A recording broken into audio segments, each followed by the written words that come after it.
Hi, I'm Anne Elogan, and this is another conversation, a part of my larger project, The Weight of Being Seen. This is Quinn. She is currently the sales and marketing manager at Ruby Coffee Roasters. We have a lot of connections over the years between being photographers and also going through the MBA program at UWSP. When you listen through here, it'll sound like it's mid-conversation, and that's because it is. We spent some time trying to figure out how did we first meet each other, and yeah, it was just fun reminiscing. So I hope you have a good time listening through Quinn's journey to get to where she is today. Let's hear about you. You got to the area. And then what brought you here? Oh, my now husband, Michael, he is originally from the Stevens Point area. Okay. And we met when we were young adults in Minneapolis working for a dental group. He's a dentist and I was a dental hygienist.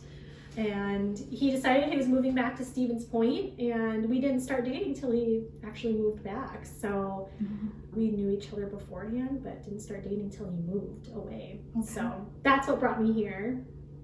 And when we started dating, I'm like, okay, either this has to be serious, I'll eventually move here, or what are we doing type thing. So I realized, I think I just was like, okay, I guess I'm gonna move here. This isn't just like a casual thing anymore. So yeah, I ended up getting a job here, and that was kind of what finally got me to move here. I think I would have even been happy living long distance, even if we were married, if I didn't find a job, but I eventually did. It was short-lived, but it was something that got me here and kind of kept me preoccupied. And after that job, I worked for Michael, or we got married, I worked for Michael, did more of the photography thing, and then just realized I don't want to be gone all the time. And also wanted to lean into my love of fashion and retail. And more than the fashion and retail, it was more of making a space in the community to just take up space and to offer something different. And I'm like, well, I like fashion and I have friends that do it. I can learn from them. And I found a space that wasn't super cost prohibitive. So I just thought, okay, well, let's see what we can do with this space. And then if it's available, great, we'll think about it. And then, kind of snowball affected from there, to be honest. Wow. So let's get this straight here. You started out in the Twin Cities, you were a dental hygienist. Yes. Then pivoted to photography. Yeah. And then you were like, all right, I'm gonna own a clothing shop. Yep. And bring it to the area. Those are really big jumps. Yeah. And very different. Yeah. I think it seems random, but it all kind of makes sense in my eyes because, photography, for me especially, you like to shoot beautiful things. Like I was people, I loved shooting details of the dresses and jewelry and all that stuff. And it was actually much less about the people than it was everything else that photography was about for me. And my best friend owns a boutique in Minneapolis. So that's really what kind of gave me that, like, oh, well, Tao did it. Her name is Tao. I'm like, she did it. I could be able to do that in a small town, and she's always been open to sharing information with me if I had questions. And, just some initial stuff, like leases and what industry shows do you go to and how do you order and, that kind of thing.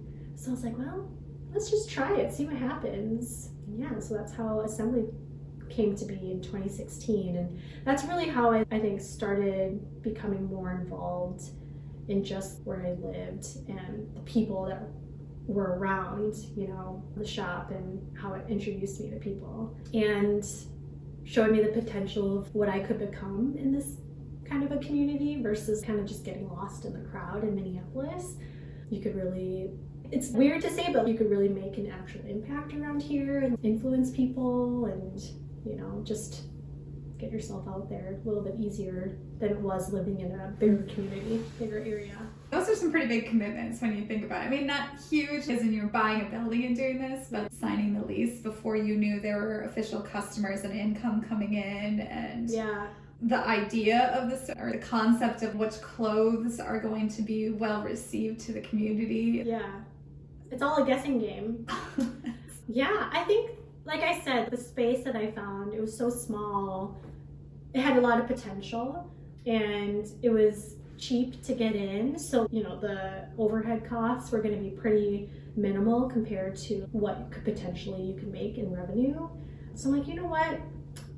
I signed a 3-year lease. I'm like, 3 years, if it doesn't work, and then we'll say we're done, I can't tell you I had a business plan going into it, but realizing I'm like, okay, I think I might need this amount of money to get started and see what happens. And that was not a good plan at all, but it ended up working out, which I think is fine because, I do think a business plan is really crucial in understanding how much it takes to operate a business just to open your doors.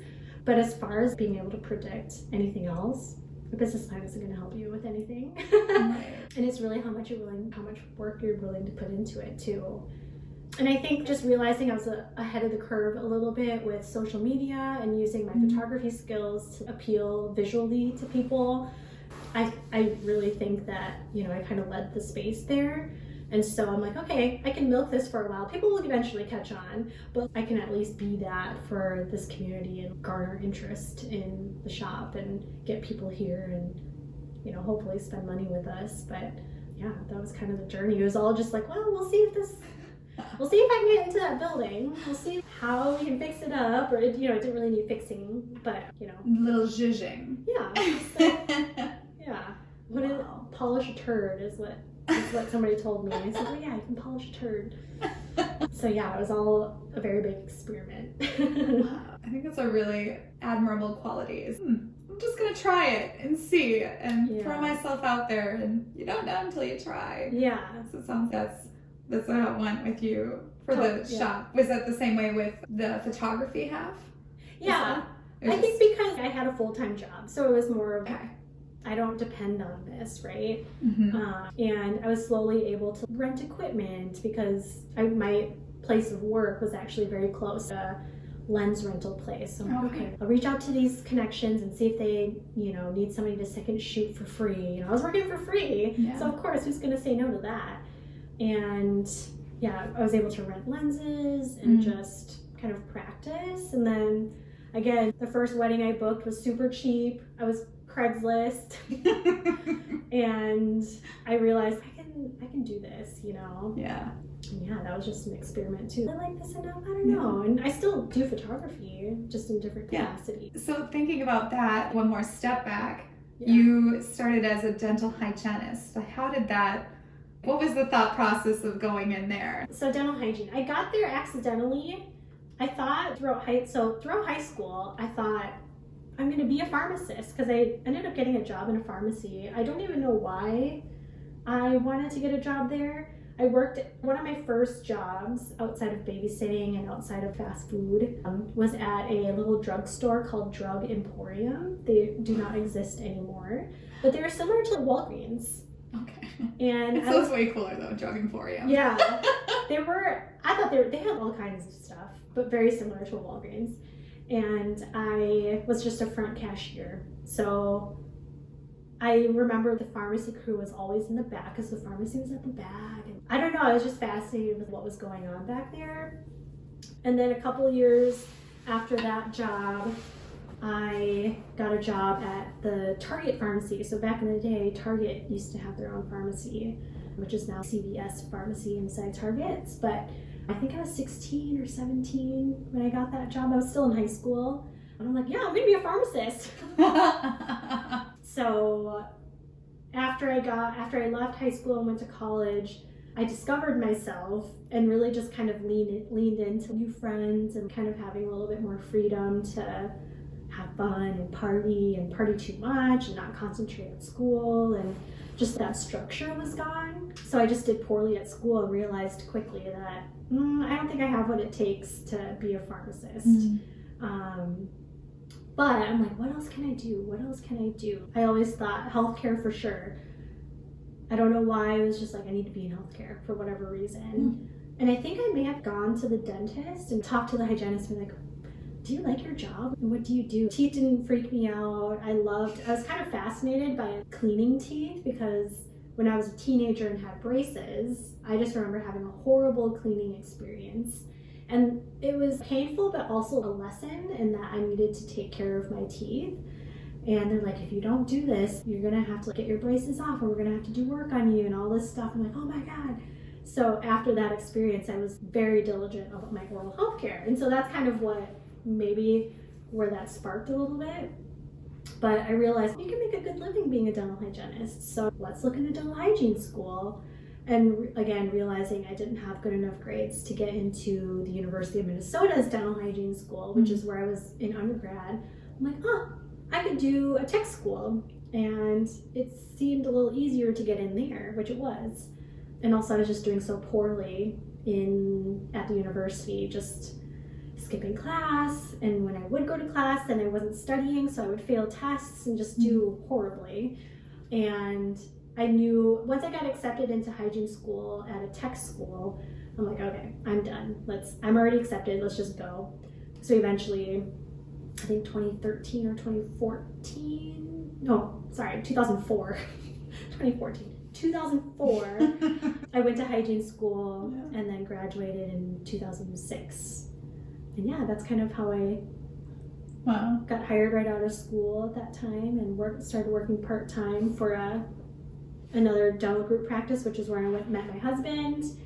And soon after graduating, I was like, okay, I know I need to for sure go back and finish my bachelor's degree, however that looks. And the University of Minnesota had some continuing education programs, degree completion programs that seemed to work well for me. It was kind of like a design your own major thing, which was really nice. You had groups of classes that you had to take so many credits of. And I was like, okay, I'll take this class and I'll take this class and I'll take this class and see how it goes. And it worked well and I did well because now you have a different focus, Like, okay, yeah, I like this, I can do it. Yeah, did really well and kind of redeemed myself a little bit. And then after graduating there, then I got, another job working in quality assurance for a dental group. So with my dental background, it just kind of set me up and teed me up for this next move in the career. And then that's what I did for another, I don't even know, 3 years or so. And in that time, I started dating my husband, got engaged, and then eventually moved here and tried to continue on into the dental career. That didn't really pan out. Did the photography thing, worked for my husband, realized working with my husband probably wasn't the move. And then I was like, all right, well, let's open a shop, see what happens. Wow. And that's kind of how I got to this new part of my life. Okay. And also eventually landed me where I'm at now, which is at Ruby. Wow. So what I'm hearing is you have this insane creative bent and you follow interest. Mm-hmm. And so I'm thinking about when you were a dental hygienist, was that a safe place so that you could experiment and play before you jumped? Did you know that you were going to switch? I always knew dental hygiene wasn't going to be the end all be all for me. Okay, means to the end. Okay. Right. And that's why that's why I knew going back and getting my bachelor's degree was going to be important. Okay. And that I needed to do it sooner rather than later. Sure. If I wanted to move in my career. And I just knew there's just stepping stones, right? Mm-hmm. Like, okay, so if I go and get my bachelor's degree to jump from dental hygiene to marketing at Target, may not be the most sense, but if I can move into management at this big company that I already work for that has a similar structure to a corporate environment, that might be, Wow. Yeah. Cool. So I kind of always knew that I needed stepping stones. Where I was going to end up is always kind of like, who knows? We'll see what happens. But I just knew there were certain things that I wanted to do, or at least accomplish, and then that would lead me to other things. So my bachelor's degree for sure was one. And I was like, well, I don't know if I am cut out for an MBA. And even just looking at some of the programs that were available, I'm like, I don't know if I'm really interested in any of this. But then I heard about the MBA program at UWSP in leadership. And just with the number of years that had happened, what happened in between those years, and where I was at with the shop, and realizing, oh gosh, I am kind of an influence in the community. And what does that look like, not only business-wise, but in our community? Yeah. And how would this program help me kind of further develop those skills, or just kind of tap into that study, you know? Yeah. So you did the MBA program. So you did that while you were running the shop. Right. You also had one child in the midst of all of that. Yeah. Mm-hmm. And then you've also experienced the loss of your mother too. Knowing those are two major situations. And I know during your shop, you created the Be All the Things. Can you share a little bit about that and what made you want to pursue the Be All the Things? Yeah. So part of realizing that I had influence was, I've always said it's always been about more than just a shop, right? Like, okay, yes, we sell clothes, we sell jewelry and candles, and that's great and fine. But how can we be a little bit more than that? Mm-hmm. And community giving, seeing it really prosper here, really just kind of inspired me to say, okay, what can we do that would make an impact? And we developed this scholarship a couple years before my mom passed, actually, before she got sick. So it was inspired by her for sure, because she was a non-traditional student, and so was I. And traditional students, yes. Yeah. And just realizing too, I don't know if I had volunteered for the Community Foundation before. It must have been before that. But I had volunteered as a part of the scholarship committee there. So I was reviewing a lot of applications and realizing that, gosh, a lot of these applications are really just for incoming freshmen who, you know, not saying that they don't need it, but there's all kinds of different types of students and what's available to them. Or I asked the question, what's available to them? And quite honestly, I never really looked into scholarships because I just didn't think I would qualify. I didn't know how to go about it. So I thought, okay, we should try and make a scholarship. What does that look like? I had a meeting with Erin Andrews, I remember, who is the current, at the time was the executive director at the Community Foundation. I said, how does this Collins family have a scholarship every year? What does this mean? And so she taught me about what endowments were. And I was like, oh, okay. And I'm like, what about if I just have $1,000 that I just want to give to somebody? And she goes, yeah, you can do that too. It's just you write $1,000 check and there it goes. But if you get something endowed, you can really have it be a lasting legacy. And I was like, okay, all right. So that was where the fact finding started and the idea got rolling. But the dollar amounts that she was talking about for endowment, I'm like, okay, well, if I wanted to give out $1,000 every year, how much money do I need? She's like, $25,000. And I was like, oh, okay, well, that's a lot. I don't know that I can do that, but good to know. Store that in the bank, memory bank. But I'm like, you know what? We'll do it temporarily and see what happens. And for as long as I'm in business, a part of our business will be that we're going to give $1,000 to as a scholarship every year, and that'll be that. And when not thinking too far down the road, but I'm like, well, if the scholarship ends, then we just stop giving money, or if the shop ends, then we're done with the scholarship. So fast forward 2018, I had my son Ozzy in June. 6 weeks after that, my mom came to visit a week after he was born. And I remember her walking into our house, and I'm like, gosh, you got really skinny. And she just shook her head. She was one of those people who just didn't want to complain, but she was sick at that point, obviously. And I just, wrapped up in newborn, whatever, wrapped up in myself, and just didn't really think anything of it. And she had mentioned that she's like, I have some doctor's appointments after this visit, and a cousin of mine was getting married, so she's like, after that visit, then, I have these appointments set up. I'm like, okay. And she was having trouble with some stuff that was associated with her illness. But again, I just didn't think anything of it, because you think your parents just too young or whatever. So when she finally got these tests done and we got her diagnosis back was when, things really changed. Yeah. So, again, Ozzy was 6 weeks old, it was postpartum. So, I was like, okay, well, that's my main focus now, having a baby and then being with my mom. So we just pivoted a lot with the business and, went from being open 5 or 6 days a week to being open 3 days a week, not knowing, what was going to happen with this journey. Yeah. And it was longer. I don't know. With these things, it's this time. Time is elusive, right? Yeah. You don't know what's happening from day to day. You just kind of have to roll with it. Right. So for Be agile. yes, agility. And thankfully, I think that's really honestly where I learned a lot of my agility.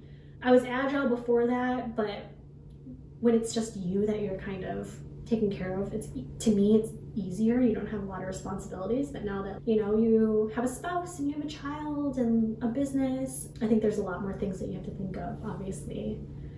So that journey was 8 months or so, and she passed February of 2019. And then after that, it was just kind of, okay, well, there's this new normal. I'm a mom. I've experienced all this stuff during that time. I'm just gonna, life goes on is what my mom used to always say. And I was, gosh, that's like a weird thing to say, but also it's true. Like, okay, that was a former me and now there's a new me. And I think, so that was 2019. So Be All the Things, I know that you were looking at doing the MBA part-time, but then I remember hearing you shift. Tell me more, because the MBA program, you chose to do a fellowship, and that's is that how Be All the Things grew further? Yes. So that was a part of it. Yep. So it's always been the Be All the Things scholarship, and prior to endowment, we'd have a special, the first thing we sold was this bag that said Be All the Things on it. It was very elementary. No design. It was just, okay, put it on a bag and sell it. And, people are going to buy it because they want to support a scholarship. And that was true. And it just helped me see, oh yeah, people they care about this stuff. Yeah. And then that's how point sweatshirts were born, because nobody was selling them. And I'm like, people love wearing that stuff. I love wearing it. Like repping their town. Yeah. And actually I was inspired because in Minneapolis, there was this company, I don't even know who or what they are, but they sold, actually my best friend, she bought from them these shirts that said 612, which is the area code. Right. And I was, okay, 715 is ours. And that was one of the first things that I put in the shop as a piece of decoration, is I got these house numbers from, I'm sure Lowe's or Menards or something, and I'm gonna put it right here. And everyone's like, what's 715? I'm like, it's literally your area code of your phone number. And people are like, oh. And it took me years because I didn't start selling these sweatshirts until 2019, but it was crazy. Yeah. Crazy how much people liked them. So anyways, that really that was right after my mom had passed. So after going through that, I was like, now I can really concentrate on my business and concentrate on what I've been kind of just holding out on while I tend to this part of my life. And now, okay, I'm gonna hit the ground running. And we raised like $1,500 that year with the sales of all of this stuff. And then I discovered people really like point sweatshirts, so I started to take it a little bit more seriously and worked with a designer and all this stuff. Anyways, so 2019, I run into Lena at Chef's Kitchen, apparently. Yeah. And I was like, Leah Knights had recently quit her job and actually enrolled in the MBA program. And at this time, Lena was like, you can do this. This program is meant for you. And I'm like, well, sometimes you need somebody going into it to realize, okay, I can do this. And realizing that Leah was going to be enrolling in it, I was like, okay, I'm gonna enroll too. And she had already started fall of 2019. So I literally applied in, I think, November or something, and I'll start in spring. And I'll go part-time because I was, really gung-ho about the shop and wanting that to succeed. And thankfully I had somebody who was working with me and she was doing really well. I have somebody here that I can step away a little bit and pursue this and see where it brings me. And anyway, so I started the MBA program January of 2020, and I did one class that was in person, and then March 2020. The rest was online. Yeah, the rest was online, and it all worked out the way it was supposed to, but then, the pandemic hit everybody and affected everybody. But in that time, there's a lot more backstory, but, Lena approached me about this fellowship. And I'm like, well, what do I do with it? I'm like, I don't know. I use my skills with social media and leverage that to help grow the MBA program or whatever. I don't know. And then finally I was like, but let's give myself a real challenge. What's actually measurable? And I'm like, there is this component of the the business that isn't about the business. It's about, you know, enriching the lives of others and leaving an impact long after the shop will. And I was like, how am I going to raise $25,000? Yeah. So that kind of snowballed into, I am good at social media. I am good at telling a story. I have this goal of raising $25,000, but maybe we'll make it $50,000. And then, like, well, you know, let's just try 50. yeah, I don't even know how it got to that, honestly. I don't know how that became what it was, but all right, let's just do it. And this is going to be my project. And so maybe I don't achieve it by the time I've graduated, which. Did you do that summer? Yeah. So you graduated in 2021. May of 2021. And it was that summer that you completed it.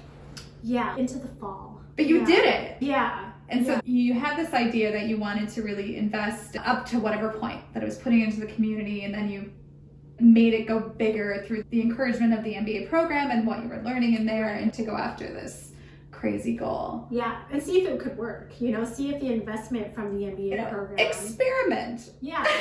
Yeah, and I was like, okay, you set a goal, but, you know, it takes a while to achieve those goals. And Lena was okay with it kind of happening the way it did, and part of it was, okay, like, we launched the fundraising in February of 2021, and then we have these different steps of things that we're going to do. So I started with personal asks.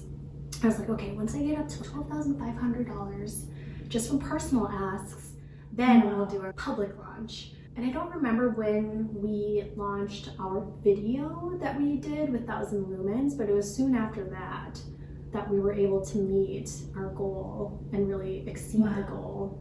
So it was a whole slew of things, but yeah, I guess, you know, thank God Lena has faith, because I didn't know what I was doing, how I was going to do it, when it would happen.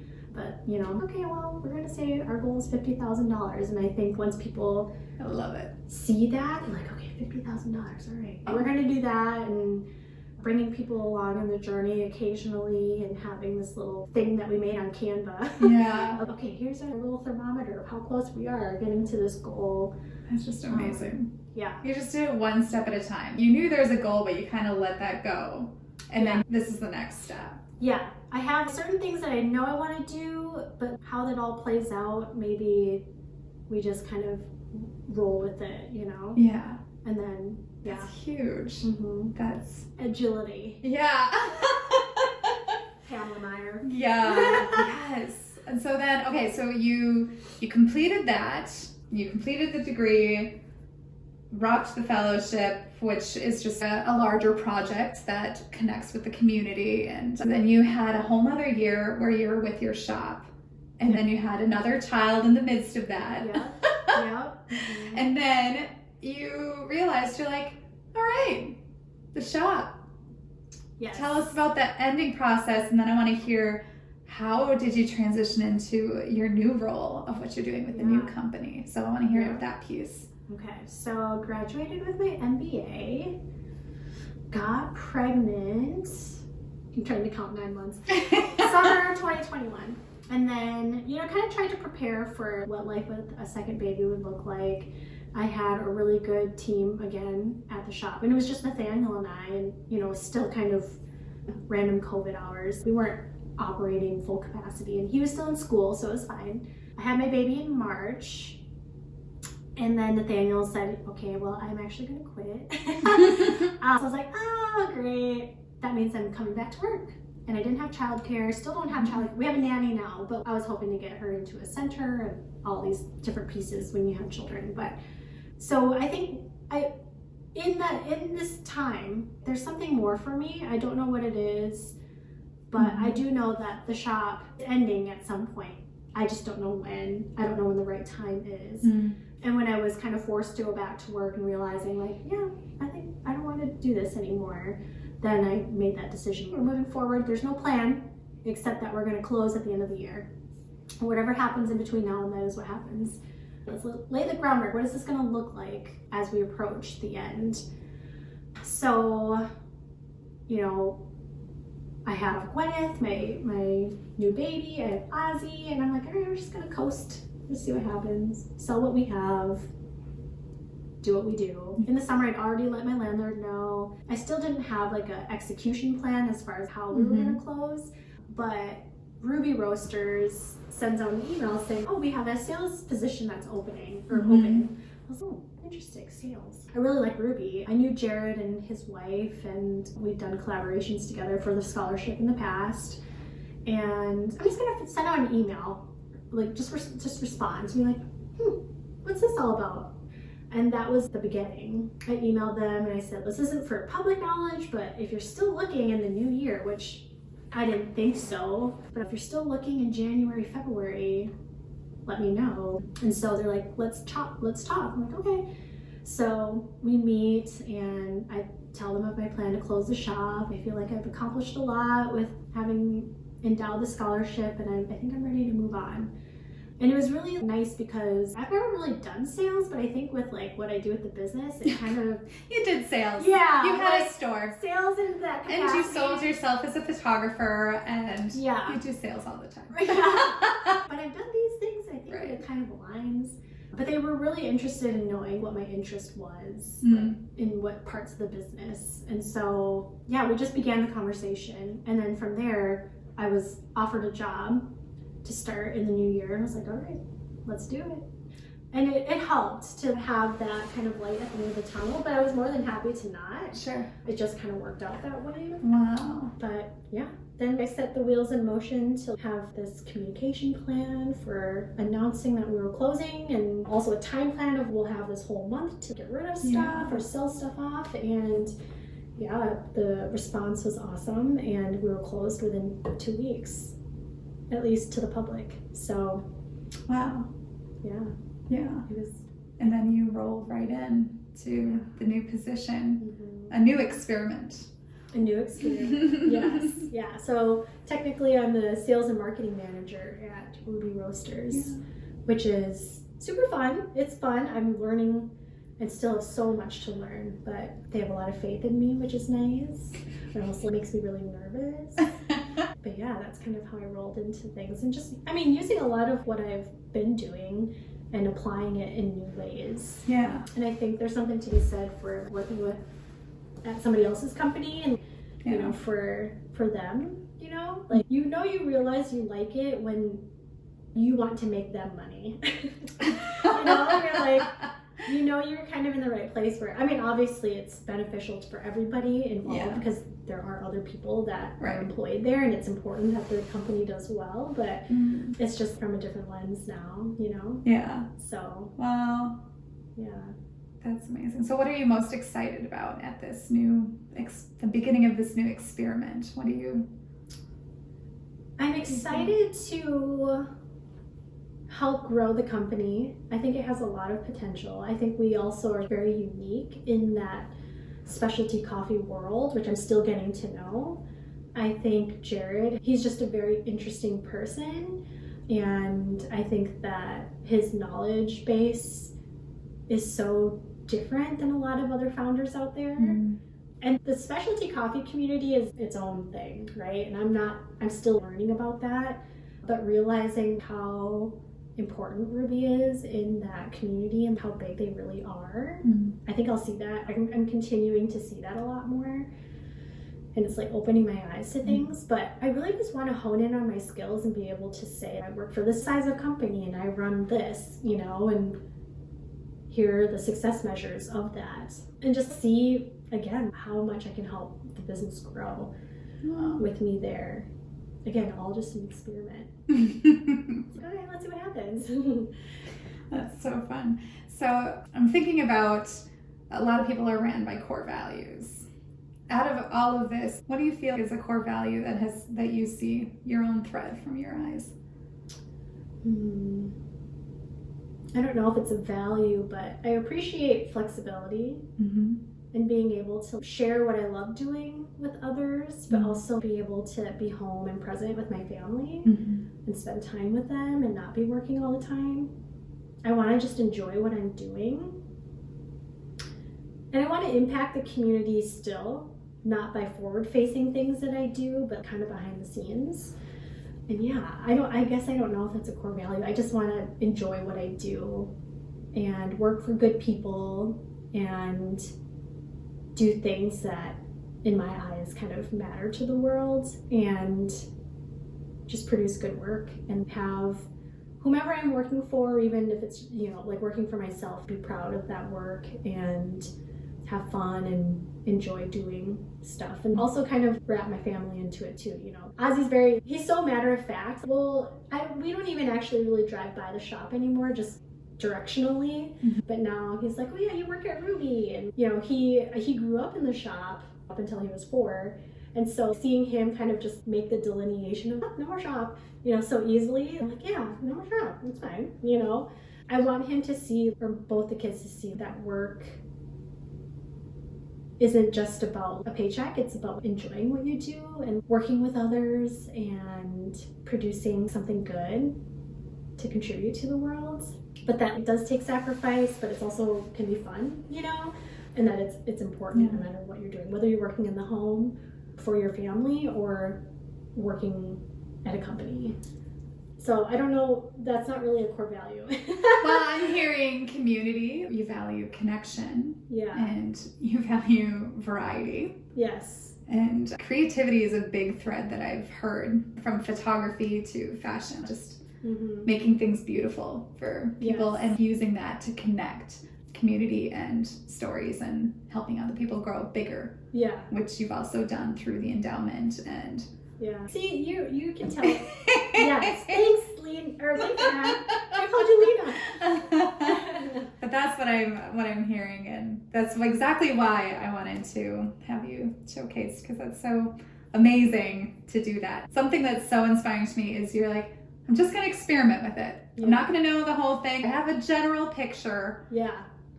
But I'm just going to try it, and here's the next step, and here's the next step. And listening to your gut too, right? Yeah. Listening to what your inner desire is and putting it out there, not being afraid to take that next step. Yeah. And I realized too, there's some privilege in that as well. I think when you're depending on something to keep food on the table or pay your mortgage, that's a different headspace. So I think I've been very fortunate in that regard, that I sometimes wonder, I look at the workforce right now, and just even in some of my friends, like some of the smartest people I know aren't in the workforce right now. And what would it look like if they were? That impact that they would make on the community, or even just on me as a working professional or working mom, So anyways, I've been fortunate in that, but I don't have, and maybe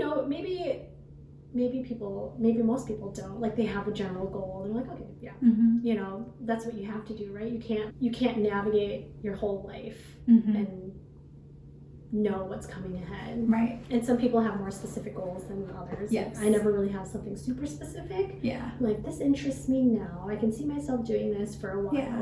Like, let's just do it and see what happens. And, if you don't end up liking it, move on. And if you end up liking it, then you just roll with it. So that's kind of where I'm at right now.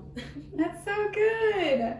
Yeah. Well, thank you so much for sharing and giving more. We could talk forever. So, but thank you. Did this help? I hope. Oh, of course it did. Thank you for listening in on this conversation with Quinn. I hope you enjoyed it. A couple of the big things that I picked up was Quinn, she is very into community and also gleaning from them and giving back. And another thing that really stands out is, it's really exciting to start a new season, but it's really hard to know when to end. And with Quinn, I really heard in her, like, she knew when it was time to end a certain season, like the shop assembly, before she began her sales marketing manager position with Ruby Coffee Roasters. And that was really compelling to me as I work through my own journey as a business owner. Are there certain areas that I need to let go? What are things that I need to rethink about and apply in new ways, and to have the courage to let it go? And so that's what listening in and having this conversation with Quinn has taught me. I hope you really enjoyed it. Until next time.